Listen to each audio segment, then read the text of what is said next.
Purely पाय गुणाबद्दल बोलायचं असेल तर मी आलीये ना इथे घरी, स्वानंदी इथेच राहते. मी आल्यानंतर डील क्रॅक झालीये, त्यामुळे पायगुण कोणाचा चांगला? माझा. सिंपल. अरे एक्झॅक्टली, स्वानंदी इथेच असते. बरोबर बोललीस की बया तू.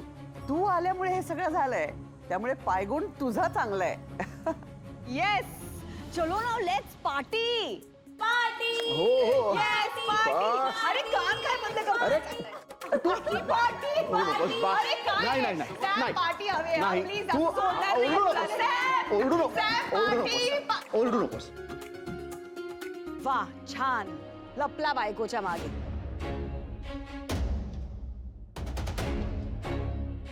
करमतच नाही ना तुला बायकोशिवाय? हा काय आहे हे?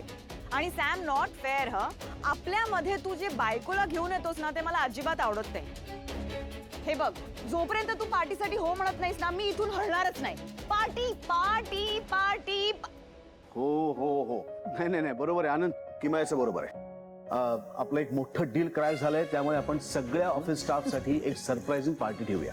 Yes party. Sam, I love you. अरे सावकाश. हळूहळू पडली असतीस ना आता. By the way thanks Anandi. Good catch. मी जरा पार्टीच्या नावाने जास्तच एक्साइट झाले. सॅम ऐक ना, किती वर्ष झाली आपण पब मध्ये जाऊन पार्टी केलीच नाहीये.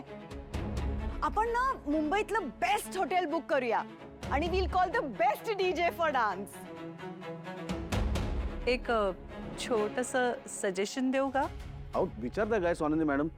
हक्काने सांगा, बिंदास बोला.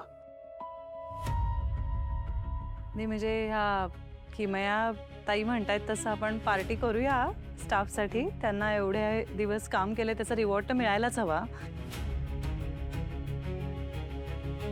पण त्याचबरोबर आपण घरच्या घरी एक पूजा घालूया का? म्हणजे मोठी डील क्रॅक झाली आहे ना.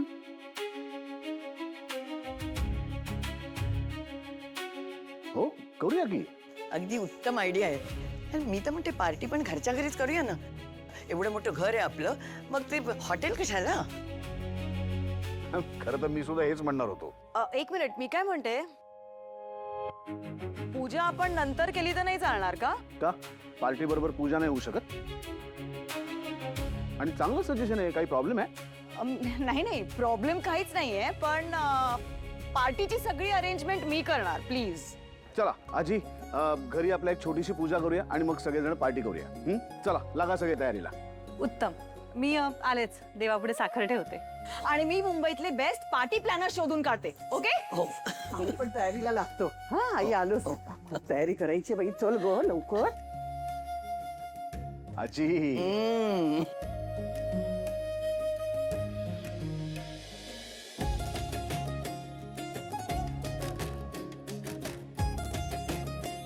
आनंद, क्या बात है यार. फायनली झालं. Congratulation. Thank you and congrats to you too. Finally झालं. हो यार. एवढा काय विचार करतेस? गिफ्ट तर द्यायचंय. येशील ना? नक्की देईन.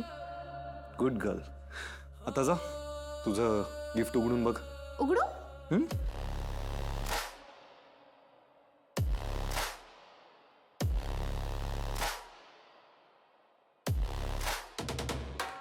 अय्यो, हा फ्रॉक. आओ, अहो हा तर फ्रॉक आहे. हा मग? असं काय करताय साहेब तुम्ही? मी असले कपडे घालत नाही. पण का? आओ ते ते जरा स्टायलिश आहे म्हणून? मॉन चिंगी, आजकाल सगळे असे कपडे घालतात. आओ पण मला तर सवयच नाहीये ना. मग सवय करून घे. स्वतःला अपडेट करायचं असतं चिंगी, नाहीतर आपण मागे पडतो.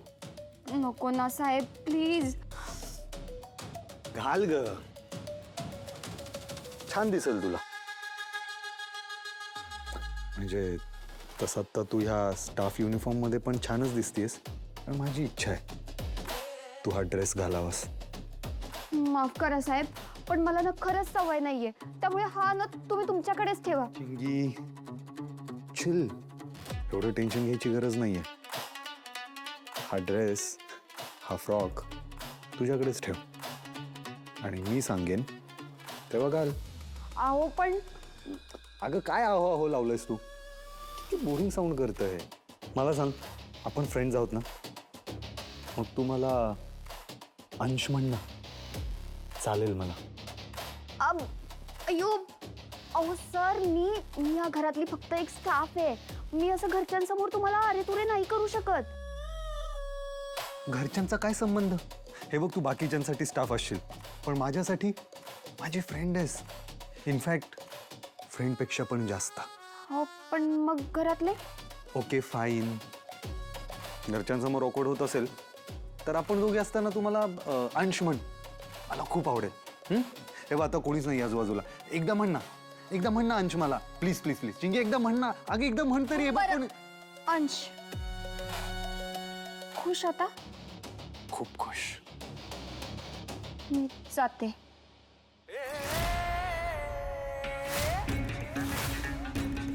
ह्या रूम मधलं डिस्कशन झालेलं इथंच राहू द्या. बाहेर कोणाला सांगायची गरज नाही.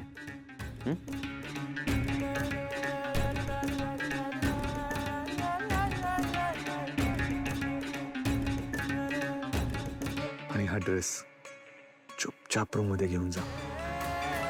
ओके? ओके.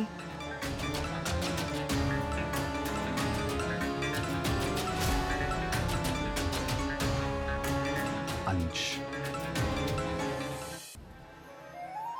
थँक्यू देवा. राजवाड्यांची 4 महिन्यांची मेहनत तू फळाला आणलीस. आता त्यांच्यावरचा ताण नक्की कमी होईल. बास, त्यांची अशीच अशीच प्रगती कायम होत राहू दे.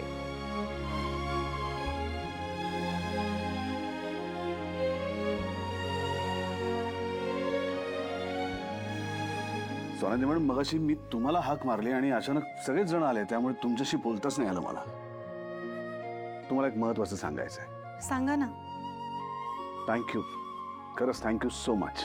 हे असे आभार नका मानू हो माझे. मला ऑकवर्ड होतं मग. आणि खरंच मी फार नाही केलं काही. कसं होतं, बऱ्याच वेळा आपण खूप प्रयत्न करतो, 100% प्रयत्न करतो, पण त्या गोष्टीला यश मिळत नाही आणि आपल्याला कळत नाही की ती गोष्ट वर्क का नाही होत आहे. म्हणजे अहो म्हणजे तुमची PhD आहे ना एन्व्हायरमेंटल सायन्समध्ये, तुमच्या अभ्यासाचा विषय आहे आणि आवडीचा विषय आहे. त्यामुळे तुम्ही फटाफट असे काही मुद्दे काढलेत की जे आम्हाला इतके दिवस प्रयत्न करूनही सुचले नाहीत आणि काम झालं. अहो खरं सांगू का, ते काहीच नव्हतं माझ्यासाठी. आणि तुम्ही आतापर्यंत करून ठेवलेल्या कामाचा, तुमच्या अनुभवाचा उपयोग झालाच की. हो, खरं तर मीच थँक्यू म्हटलं पाहिजे तुम्हाला. कशाला? अहो इतक्या दिवसांनी मला माझ्या आवडीच्या विषयावर विचार करायला मिळाला. इतकं फ्रेश वाटलं ना मला. आणि तुमच्या कामाच्या निमित्ताने माझे 4-5 चांगले लेख वाचून झाले. थँक्यू. पण स्वानंदी मॅडम, खरं आहे, तुमच्यासारखं डोकं कोणाचं चालत नाही. तुम्ही किती छोट्या छोट्या गोष्टींचा विचार करता, तुम्ही सारासार विचार करता. मगाशी सुद्धा तुम्ही पार्टी बरोबर आपण घरामध्ये पूजा केली पाहिजे हे सजेशन दिलं आणि किती छान वाटलं. म्हणजे काकू आणि आजीसाठी स्पेशली फक्त पार्टी केली असती ना तर लिहून देतो की आजी आणि काकू दोघे अलिप्त राहिले असत्या. पण आता पूजा करायचं ठरल्यामुळे त्या सुद्धा इन्व्हॉल्व्ह होतील.